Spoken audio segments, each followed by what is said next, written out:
Welcome to the Secrets of Social Impact Communicators podcast, where we explore how nonprofit leaders can breathe, lead, and grow. I'm your host, Nate Burt, founder of Silver Maple Strategies. Thank you so much for taking time out of your day to be here for today's conversation. I am really excited to introduce you to Alfredo Mathew III. He's the founder and CEO of SPCC One, the world's first shared prosperity community corporation. Now, if you're asking, what in the world is a shared prosperity community corporation? Alfredo is going to answer that. And he's also going to talk about the importance of capital, right, to nonprofit organizations, to small businesses. We often think about money as sort of a hands-off or a taboo topic, right? We're only going to ask for as much money as we need to keep the lights on. Anything beyond that is sort of akin to theft, right? Or extortion, or, being greedy. And Alfredo's really going to bust a lot of those myths. He's going to talk about his background transitioning from a public educator, a teacher, into the world of entrepreneurship, helping business owners of all backgrounds really build community, right? Recognizing the value of businesses, nonprofits, government agencies, philanthropic sources of funding, and much more to really build communities. And as he calls them, engines that create change, that build wealth, that add value to members of the community. And he's also going to issue some really sort of stark challenges and also practical steps that the nonprofit community can be taking to really make a difference. And I would encourage you, listen to the end of the episode, because that's when things get super real, right? From Alfredo's personal journey with a serious life-threatening health complication to the real challenges that our society faces, that nonprofits face, and actually generating the impact they desire and what it's going to take to change that, and really how Alfredo was able to put his life and work in perspective in a way that I think is going to really resonate with anyone who listens to this show that's doing social impact work, that wants to make a meaningful difference, and also recognizes the frailty of the human condition, right? The fact that we're not here for very long on Earth, that we have limitations and things outside of our control. So what is it that we can appreciate, have gratitude for today? How can we really make a difference? I also think he had some interesting thoughts on services as a real area of opportunity for nonprofits, not just going after competitive grants that increasingly are so challenging to secure. Yeah, I'm not suggesting, my clients and I work all the time on grants and funding and positioning and engaging and building relationships. Those things are still so important, and there are new horizons. And so as Alfredo says in this interview, think about keeping one foot in today. How do we operate as a nonprofit to really have the impact we desire? Or if you're a business owner, how do we have that kind of social impact above and beyond profitability? But then also putting a foot into the future, into tomorrow, as he puts it. And how do we sort of look at where the market is going and make sure that the services, the programs are able to deliver impact for people tomorrow, right? Not just today. And that's going to allow you to build resilience, to build revenue. That's going to provide you with the oxygen you need to have tremendous impact.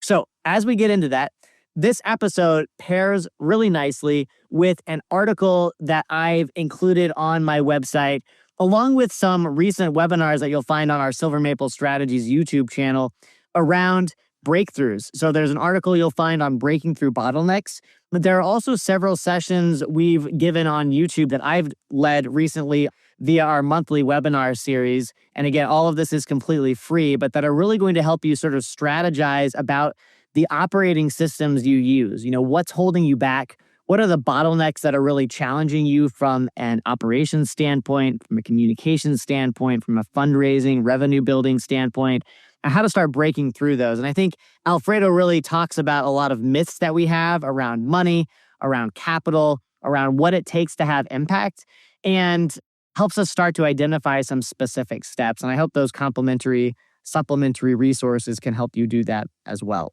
All right, without further ado, let's dive into the interview, and I hope you get as much value as I did.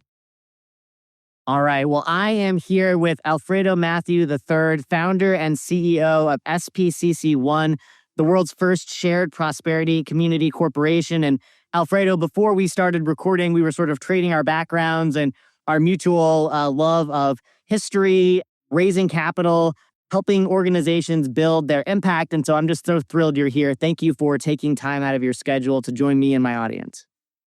Nate, I'm very happy to be here. Likewise, I like your pathway to social entrepreneurship and impact investing and all the great things we're going to talk about today. Well, thank you. And again, thank you for your generosity in being here. Alfredo, could you start by telling us a little bit about yourself and what you do at SPCC One? Maybe a little bit about what your journey was to getting to this point. Sure. So I am a serial entrepreneur. I've founded a number of companies. SPCC One is the latest, but I definitely did not begin as an entrepreneur. I began as a public school teacher. My parents were teachers. I have a love for education. I've always thought that education is the path, right? That's the way that we have access to opportunity. That's how we have a thriving democracy. Education is connected to wealth building and to just prosperity.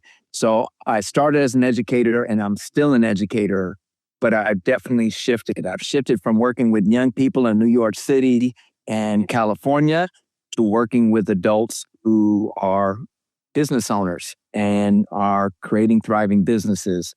But I've had about a 25-year career on public education to nonprofits and social impacts to now multiple companies working at the intersection of education, workforce development, and entrepreneurship.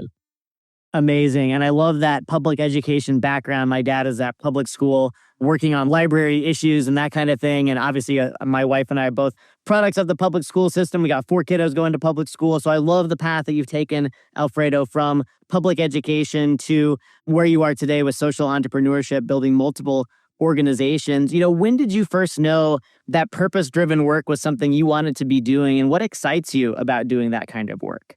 Well, I think my entire life, I've been focused on purpose-driven work. I was an entrepreneur when I was a teacher.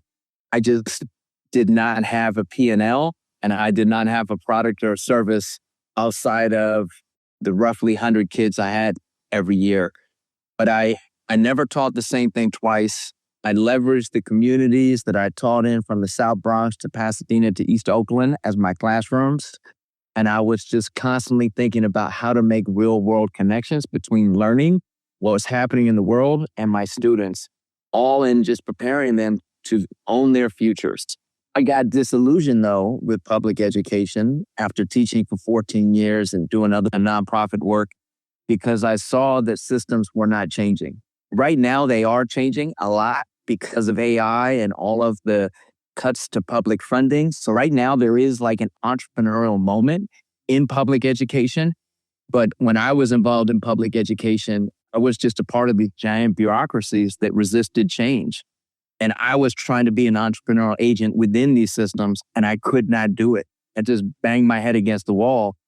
And as soon as I left teaching and became a nonprofit director of NIFTY, the Network for Teaching Entrepreneurship, back in 2014, I kind of found my calling because all of a sudden I'm not stuck in a classroom, but I'm out in the community meeting PayPal and Salesforce and EY and SAP, and I'm talking with superintendents of school leaders and janitors and teachers from Hayward to East San Jose to SFUSD to Oakland.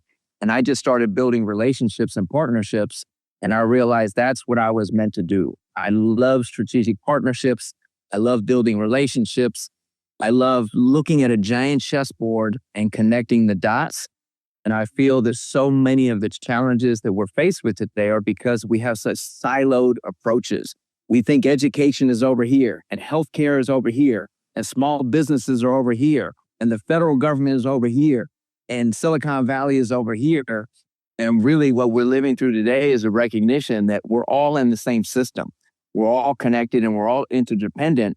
And you can't address one silo and think that you're going to fix it. We have systemic challenges and we need to be working across sectors. And so little by little, I went from a classroom teacher to a nonprofit director to a small business consultant to a founder of ESO Ventures. And then now this new entity, SPCC One, which is really trying to bring about a shared prosperity model, which is how do we create broader shared prosperity? How do we have more, not just economic mobility, but economic democracy, more ownership? Because I don't think that we can really have a strong democracy without more ownership. Absolutely. No, I love that vision, Alfredo, and I love the fact that you were able to sort of step back and say, okay, how do we get these silo walls to start breaking down so we can have greater collaboration, greater impact, greater potential for, as you put it, I think you said economic democracy. I'm curious if you could break that model down a little bit because as you describe your organization, the world's first shared prosperity community corporation, maybe break down what that model looks like and how it shifts power and ownership back to communities, maybe giving us a practical example just to visualize it. Sure. And I'll explain how I came upon this.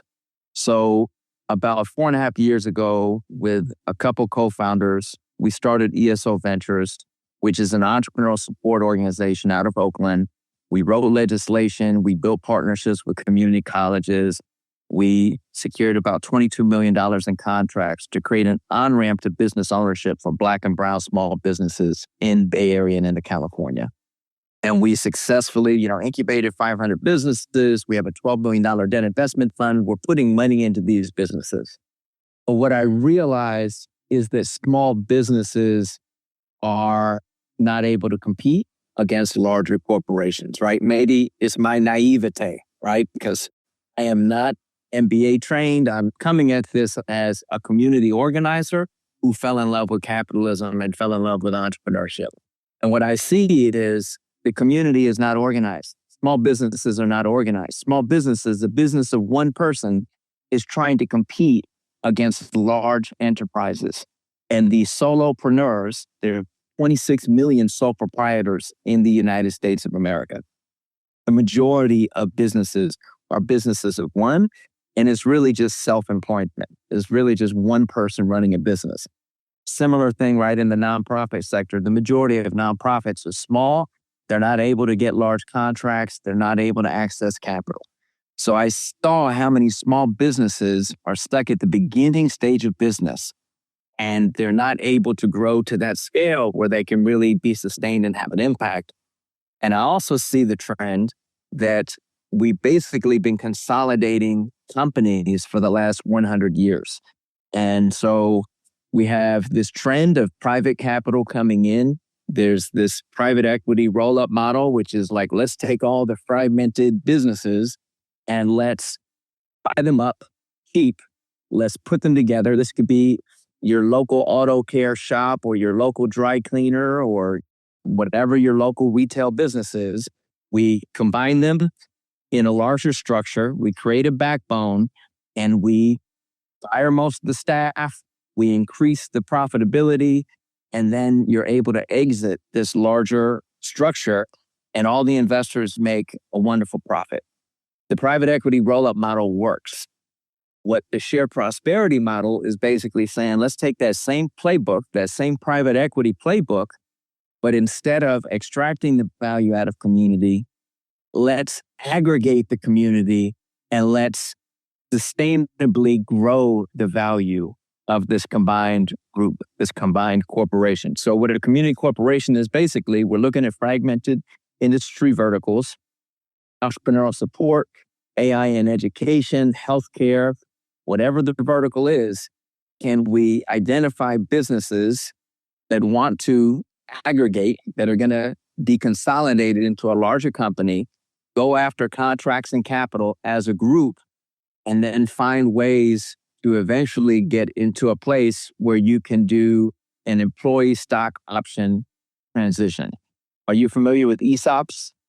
So I'm a very basic understanding of ESOP. So I'd love if you give me like the elementary school version of an ESOP and how this factors into what you're doing. So what I'm doing, it might sound like, what is Alfredo talking about? He's talking about economic democracy and he's talking about private equity roll-up strategies, but he's an educator from the Bronx and he's done all this nonprofit work.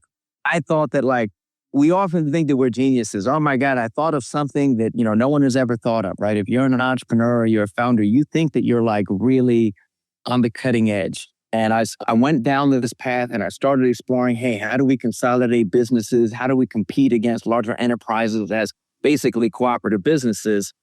And then I learned that everything that I'm talking about that I want to do, someone else was already talking about and doing 70 years ago. And recently I came across the work of Louis Kelso, who is the father of the ESOP model. He was a corporate attorney who really understood mergers and acquisitions. And he did this model of basically helping independent business owners who had reached profitability and wanted to transition out of their businesses to help them finance the sale of their businesses back to their employees. Rather than selling to private equity, you could sell to your employees. And now all of a sudden you have a company that instead of having one founder who is getting all the benefit, now let's say you have a company of 50 to 100 employees, they're all going to be partial owners of this business. That model, together with the private equity roll-up model, together with shared service cooperatives, which if you have an agricultural background, small farmers have been doing this from the beginning, right? Like the populists after the Civil War, all those small farmers who basically had to pay exorbitant rates to the railroads, they all got together and they got organized and they tried to fight back and reduce their rates and get better access to the markets.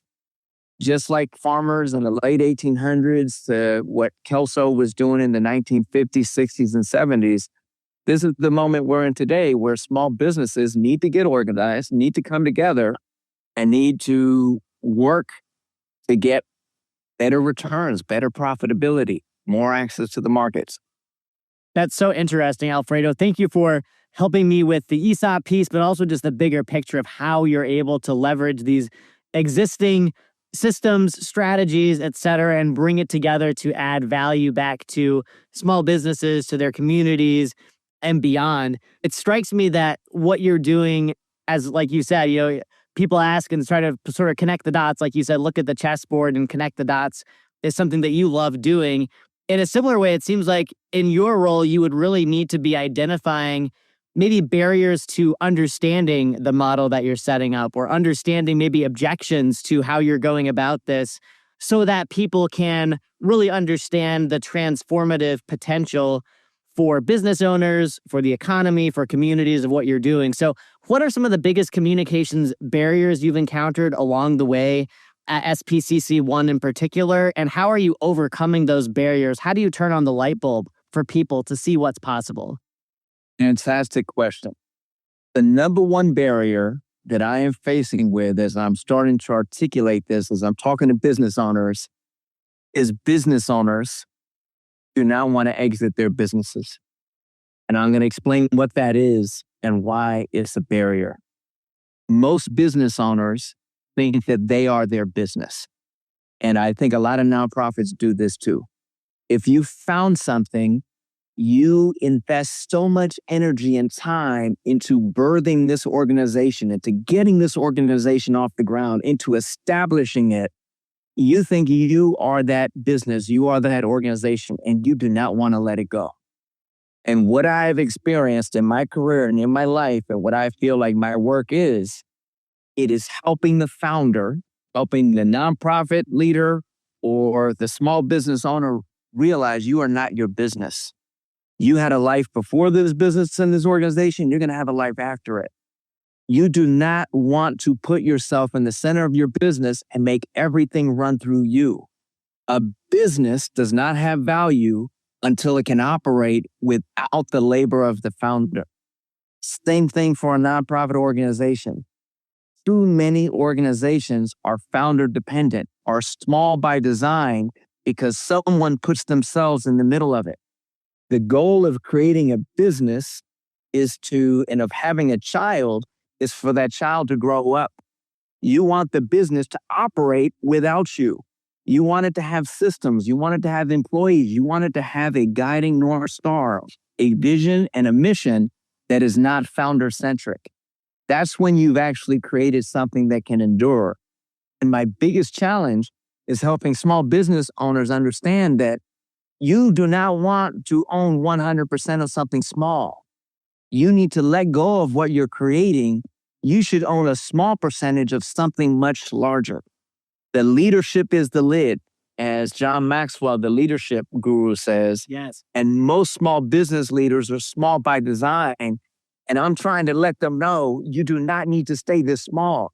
You need to trust other business owners. You need to join forces, and then you're going to own a piece of something much larger than you could ever create yourself. Yeah, Alfredo, that's so powerful. And I love what you said about you don't need to stay this small. I think that's a conversation. So, for those who are listening maybe for the first time, I work a lot with nonprofit leaders. And oftentimes, nonprofits that are maybe they've had a few wins in terms of securing some grant funding and they've got a big vision, they're going places. And there's also this mindset, this hesitation, right? This almost a fear to ask for the big checks, right? To have even higher impact because there is that limit of all of the organization's work really rests with me, right? The operations, the impact reporting, the fundraising. And so the parallels are absolutely real for the small business world as well. But I really appreciate your articulating that in terms of helping business owners and nonprofit leaders think bigger and work themselves out of that role so that the impact they're delivering can be that much greater. Am I hearing that correctly? You're 100% hearing that. And I have a second barrier, communications barrier, that's just as big as that first one. But I wanted to get that first one out of the way first. The second barrier is around capital and capitalism and around social impact. And this is specifically for your audience of nonprofit leaders. I came out of social justice, community economic development, and I grew up with a resistance to capital, a resistance to capitalism, thinking that capital is the problem. And because so many social impact leaders and nonprofit leaders have this orientation that capital is the problem, we don't understand that capital is just a tool. And we need to understand how to leverage this tool. And as we're experiencing right now, as the federal government is basically turning off the funding faucet to certain parts of the economy, turning it up for other parts of the economy, we're realizing that public funding is not a great source of sustainable funding. If you're over-reliant on public funding, you're really going to get hurt, when there's change in the political winds. Every organization needs revenue. Revenue is oxygen. Without oxygen, you can't think, you can't operate, right? Cash flow is king. Whether you're for-profit, nonprofit, you're still a business. And I wish more of my nonprofit brothers and sisters, more of my social impact folks embraced profit. No profit, no purpose, no margin, no mission. We need to be thinking about multiple revenue streams, and we need to be thinking about, I call it 4P partnerships: private, public, philanthropic, and people. Each of those you need a revenue stream for, and you need a strategy for, because it's all about blending capital. Absolutely. Alfredo, I love calling out capital. What you said, no margin, no mission. Margin, by the way, is not just profit, which I know you've articulated, right? This is about oxygen to think, to operate, to have the capacity to actually hire the right team, to partner with the right organizations or individuals to get the work done, and to do so in a way that's both personally meaningful, but also a public benefit to society. So thank you for articulating those narratives and how you're working to overcome that. I know you've given a TEDx talk and you spoke about manifesting an economic engine for shared prosperity. And you've already walked us through sort of a bit of what that shared prosperity could look like and actively is becoming in the world. Can you talk a little bit more about what that economic engine consists of and what it would take to be replicated in communities across the United States and beyond? So in the TED Talk, I talk about local engines because I really think that is our challenge. Our challenge is not creating an economic engine. The United States is the most successful economic engine the world has ever seen, right? We have about $500 trillion on the planet. The United States owns about 150 of those trillion dollars. Our economy generates $27 trillion a year. So we got a quarter of all of the wealth in the world. When I look at the United States, it feels like we are the Amazon rainforest of the global economy. So we're incredibly good at creating wealth and using capital productively. Unfortunately, the way we're doing it is completely unsustainable. It is because we basically embraced monopolies as our economic engine. And the shift in the 1980s, right, from the 1970s, when we hit stagflation, we embraced financialization of the economy and technology. And since the rise of the internet, more and more of our economic growth is accruing to asset owners while wage earners are flat. And I think that that's something really important for folks to understand. And I know no one talks about it because no one really thinks about it because people don't care about history. But the United States has been more prosperous in the past, and our prosperity is actually declining. And I think that's the cause of a lot of our partisanship, a lot of our short-term politics and our scarcity thinking and our fear and our anxiety is because more and more wealth is accruing to a small group of companies and asset holders, and everyone else is falling further behind. And I think the key is, how do we get local economic engines? How do we get communities to basically retain the wealth and the value they're creating? And so in the model that I'm doing, it's through community corporations. It's through how do we aggregate small businesses in fragmented verticals in local communities? How do we connect them to community foundations who can do PRI investing into these small business aggregated blocks so that when the businesses win, the community fund wins? So I'm still in the process of doing the first 2 to 3 verticals.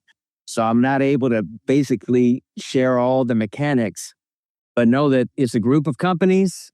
There's a community trust, a nonprofit trust that can be done through a DAF at a local community foundation that can invest into this group. There's SPCC One is just a shared services back-end provider that is doing the efficiency for the group of small businesses to make sure that they can focus on their growth when you basically have all the back-end services done. And then ultimately, we need a network. We need a federated network of basically, think of this like public infrastructure for small business. That's ultimately what I think that we have an opportunity to create. And it is going to require federal investment. And in the TEDx, I talk about the role of sovereign wealth funds, which is something that I think would be transformative. But even without a sovereign wealth fund, you could do this with a local community corporation or a philanthropic partner with a group of small businesses in a specific vertical and a back-end service provider like SPCC One.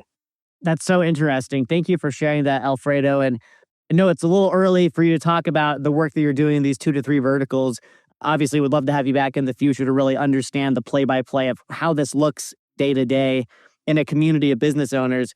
I wonder, though, if you could talk a little bit about some of the work you've done leading state legislation and also raising capital, over $6 million in capital, and again, push back if my numbers are off base here, but specifically working with Black and Brown owned businesses. And I wonder what kinds of stories or what kinds of lessons are you learning about what it takes to move policy and capital to support that kind of inclusive entrepreneurship, especially in 2025. Alfredo, you mentioned the sort of the changes on the political landscape. This is not a political comment. This is just observing the ways in which, public funding is changing, to your point. But there's also been conversation publicly about, diversity, equity, and inclusion and the merits of those kinds of initiatives. So I'm curious how you're able to continue moving the needle, even as there's this sort of public debate around the value of this kinds of programming and investment.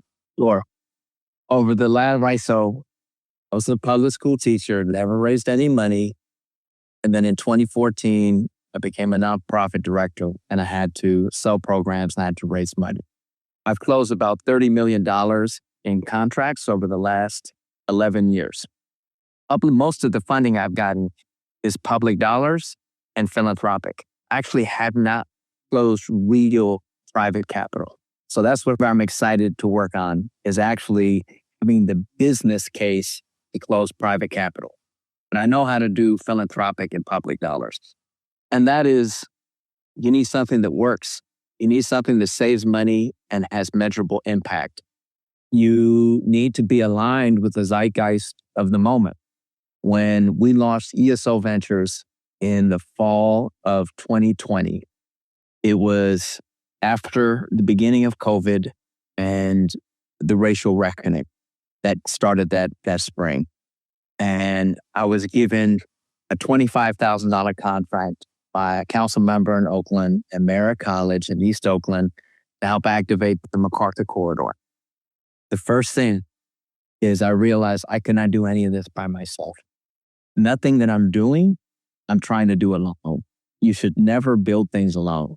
You need people who are values aligned with you. And what I experienced through launching ESO Ventures with Mark Hernandez and Ben Wanzo was when we combined our social capital together, when we got aligned, we were able to do things that none of us could do on our own. We were able to write legislation. We got the support of the city of Oakland. We got it to the state senator at the time, Senator Nancy Skinner. And we got support because California had a $90 billion surplus in 2021. California had some multi-billion dollar surplus in 2022. And we got our legislation supported by the Black and Latino caucuses of California. At the time, California and the whole country was trying to figure out how do we support small businesses, because everyone recognized with the pandemic that small businesses are the backbone of local communities.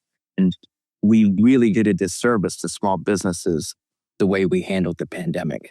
There's all of this money being given away to PPP, but we wouldn't let small businesses operate. So many businesses, so many Black and brown businesses went under.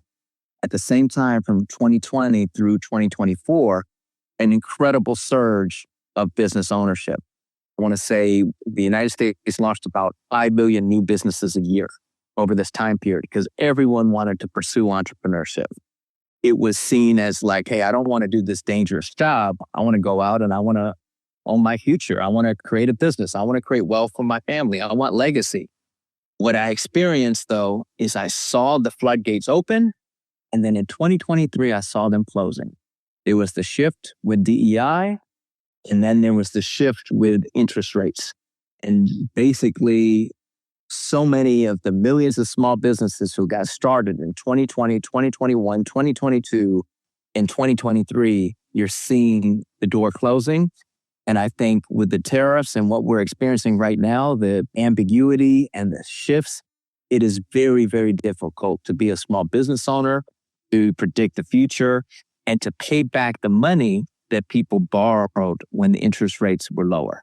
So this has been a very difficult time for small business owners, for Black and brown business owners. And there was support. There was public support. There was a lot of excitement about what federal investment was going to do for the green economy. All of that has been taken away. So this really is a moment to reposition and to pivot. Because I'm an entrepreneur, you always have to have one foot in today and you have to have one foot in the future around the corner. You cannot do the same business model in 2025 that you were doing in 2022. You need to reposition yourself and your business for what is coming. And so I started to make that pivot in 2023.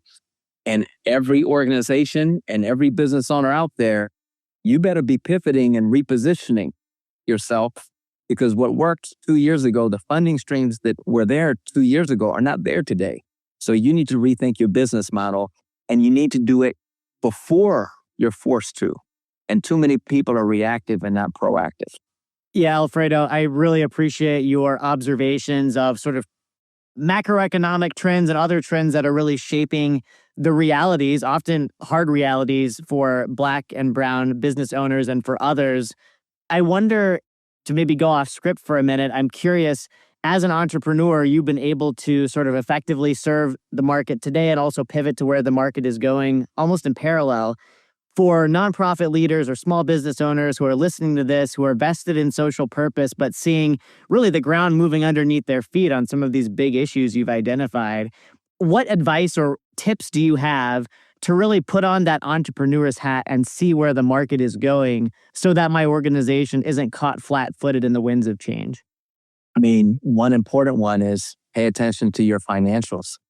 I don't think enough business owners and organizations understand balance sheets and profit and loss and are looking at trends. If you generated more revenue in 2023, a little bit less in 2024, If on 2025 you're generating less, it was time to change 6 to 12 to 18 months ago. So if you are waiting to make that shift, you're potentially waiting to the point where your organization is going to hit dissolution.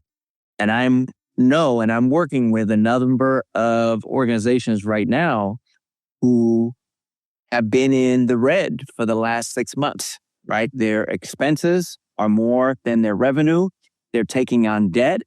And if they do not restructure, if they do not merge, if they do not find a new way forward, their nonprofit or their entity is going to go under.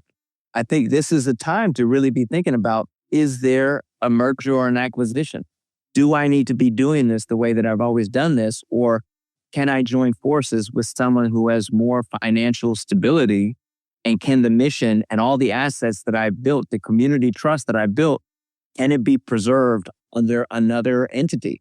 Not all the nonprofits and organizations and businesses need to be around. Folks are going to have to find ways to join forces. And I know people don't like hearing that, but that's what this moment is forcing.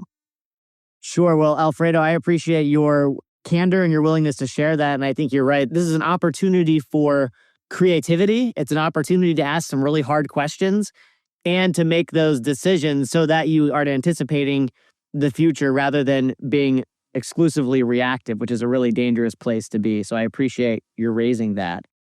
And I would say, where can you generate revenue?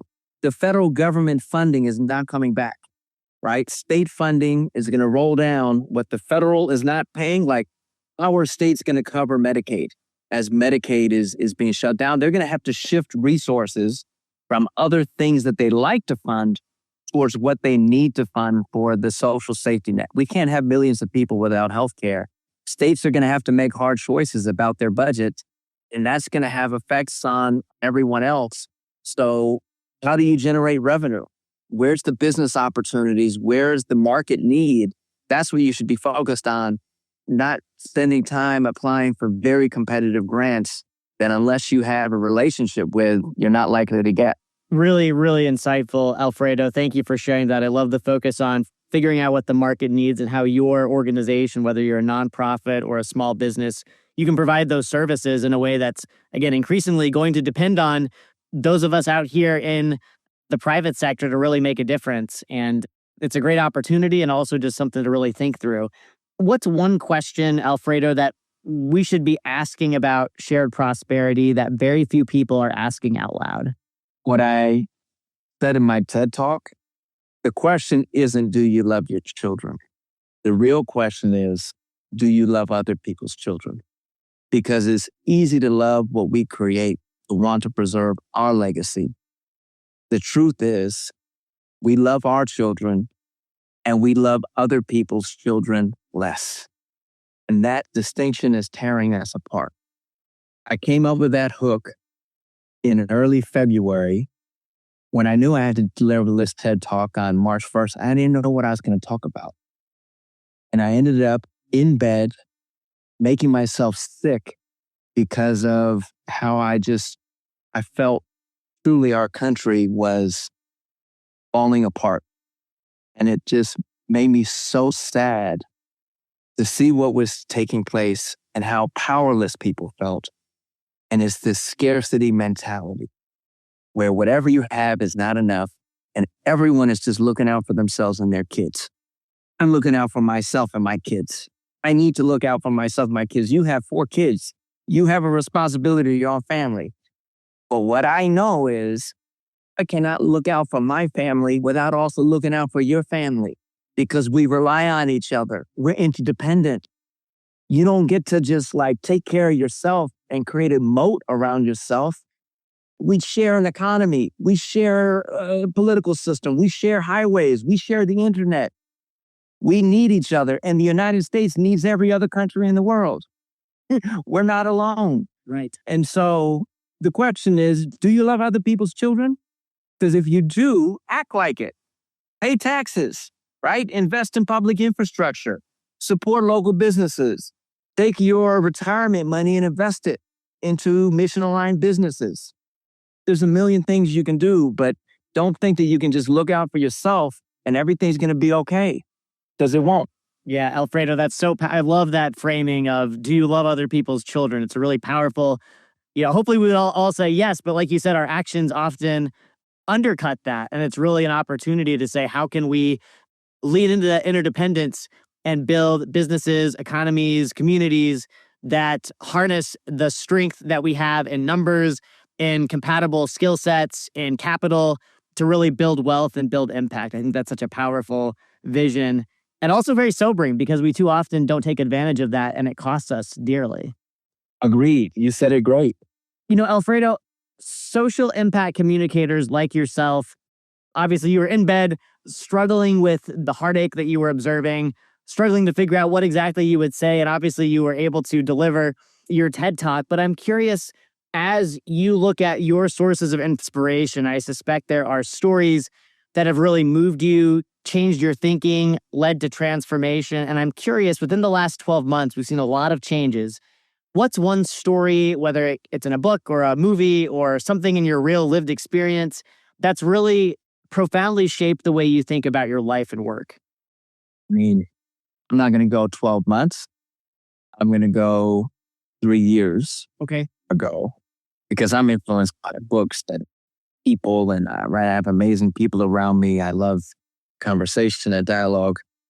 But I would not be here and I would not be talking about shared prosperity if I didn't have a brain hemorrhage 3 years ago. When I was in New York, when I was 48 years old, I had a blood vessel pop. And blood vessel pop and ended up in the neuro ICU in the Bronx for 2 weeks. And I did not know if I was going to live or die. I was very scared and I just surrendered to God, surrendered to the universe. I just said, I'm not in control. They know I'm not here for that long. If it's my time, I go willingly. If it's not my time, bring me back. And one of 13% people who have a non-aneurysmal subarachnoid hemorrhage who gets all their full functioning back. I was able to, my business partners gave me the grace that I could heal. My wife did an incredible job taking care of me. And I came back. And I know that I'm not here for that long. And I'm not trying to be here for long. I'm not trying to be here forever. I'm okay with, we're stewards of everything that we think we own. We're just stewards. We're just holding it for a time. We are supposed to be here to multiply it. We're not here to hoard it. And so that's what, that humility, that humbling of losing your body, of losing your mind, of losing your strength, I know how quickly it can happen. And I'm just blessed and thankful to be here. Alfredo, that's such a moving story. And thank you for being vulnerable and sharing that. I hate that you had to go through that. And it also sounds as though it's really helped you surrender and help you recognize that while you're here, you've got work to do. And as you said, it's not about you, it's about the impact that you're able to have and that support system, that community that surrounded you to help you through that. How has that changed the way you look about, in times of real hardship, how has that changed your ability to navigate that and be effective in your work and in your personal life? Whatever you think is really serious is not that serious. Whatever challenge or problem you're confronting is not that big. And try and stay grounded in my faith, in my family. And I know that I'm loved. To know that I have no despair. I'm incredibly loved. I'm incredibly grateful. And I want to do good work. And I don't have patience. I don't have patience for people who are in ego. And I don't have patience for people who are performative. And so this is my last word that I'll say to the social impact sector is we spend too much time performing and not enough time humbling ourselves and realizing that we are not having the outsized impact that we say that we're having. I would say that we're actually losing.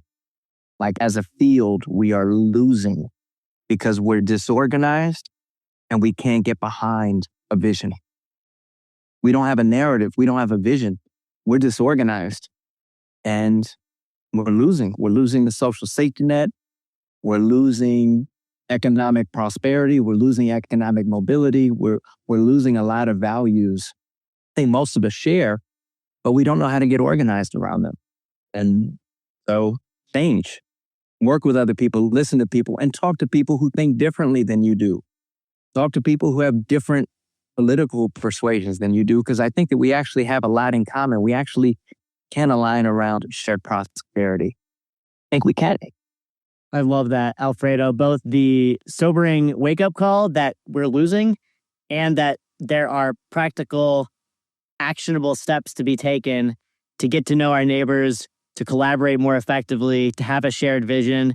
So powerful. Thank you for sharing that. That really is very meaningful to me, and I know will be to those who are listening as well. Two last questions, then I'll let you go. Alfredo, you've been so generous with your time and insights. The first is, when people look back on your life and contributions, what do you want them to say about Alfredo Mathew III? Well, been asked this question before, and what I told the last person was, no one is going to remember me outside of my immediate family and closest friends. And I don't need to be remembered, right? Like 200 to 300 years from now, no one's going to know me, and that's fine.